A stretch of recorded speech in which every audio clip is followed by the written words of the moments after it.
Bir kishi zamonamizda bo'lgan ishlardan katta bir kompyuter kompaniyasiga shu ish joyi borligi haqida bir e'lon bo'ldi, kirmoqchi bo'ldi. Farroshlikka. Boshqa ish qo'lidan kelmaydi, faqat farroshlik. U bilan suhbatlashib, uni ishga oladigan kotib buni chaqirdi, o'tirib suhbat qildi, savollarga javob berdi. Haligi kotib aytdi, "Mayli, biz siz bilan bog'lanamiz, qabul qilingan, qilinmaganingizga xabarni beramiz, e-mailingizni bering bizga" dedi. E-mail pochta. Endi men kattalarga aytayapman, e-mailingizni bering dedi. Haligi odam aytdi, "Meni e-mailim yo'q" dedi. Shu zamonda, shu asrda yashab turib, e-mailingiz yo'qmi sizda dedi. G'arb endi bu. Ha, yo'q dedi. Bo'ldi, qabul qilinmadingiz, chunki asringizdan orqada qolib ketibsiz dedi. Farroshlikka ham yaramadi. Endi qo'lni tushirib o'tirish kerak-da. Bo'ldi endi men bo'lgan shu ekan men. Farroshlikka ham yaramayman ekan. Yo'q, u himmati bor odam edi. O'ylandi, bozorga borib turib bir korobka pomidorni $10 ga sotib oldi. Maydalab ko'tarib yurib sotdi. U yoqqa yugurdi, bu yoqqa yugurdi, $12 qo'lida pul bo'ldi kechki payt. Xursand. Shu $2 ga ishlaymanmi endi?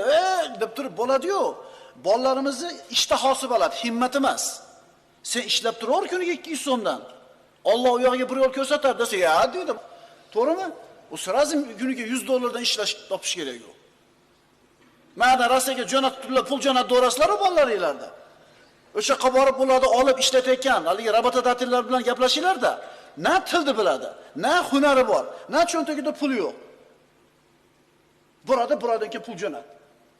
Osoqol, amma hunar bilan jo'natuvdingizmi? Yo'q. Til bilanmidi? Yo'q. Puli mana qilib turing. Eshitdilar ikkinchi tomonda. Bu odam qo'lini tushirmadi. Shu $2 ga qanoatlandi-da, ertasi kuni borib 2 korobka sotib oldi. Yugurdi, sotdi. 2 korobkadan yaxshiroq foyda qoldi. Haligi ishni qilib uddasidan o'tgandan keyin himmati yana ko'tarildi. Xullas shu ish bilan rosmona shug'ullandi. Bir muddat o'tgandan keyin shu shahardagi yaxshigina meva-cheva tarqatadigan odamlarning bittasiga aylandi. Shirkat ochdi, firma ochdi. Qo'lida pul bor, qo'lida odamlar ishlaydi. Endi o'ziga yetarli bo'lib qoldi. Qo'lini tushirib olmadi muhimi. Keyin o'ziga o'xshab shu bir firmasi bor odam bilan gaplashib o'tirdi-da, gap tugagandan keyin haligi odam turib ketayotib, e-mailingizni berib qo'ying menga dedi. Ya'ni bitta firmani boshlig'i e-maili bo'lish kerak. Pochta bo'lish kerak, elektron pochtasi. Dedi haligi odam, "Meni e-mailim yo'q" dedi. E-mailingiz bo'lmay turib bitta firmani yurgizyapsizmi? E-mailingiz bo'lganda nima bo'lardi dedi. Unda farroshlik qilayotgan bo'lardim dedi.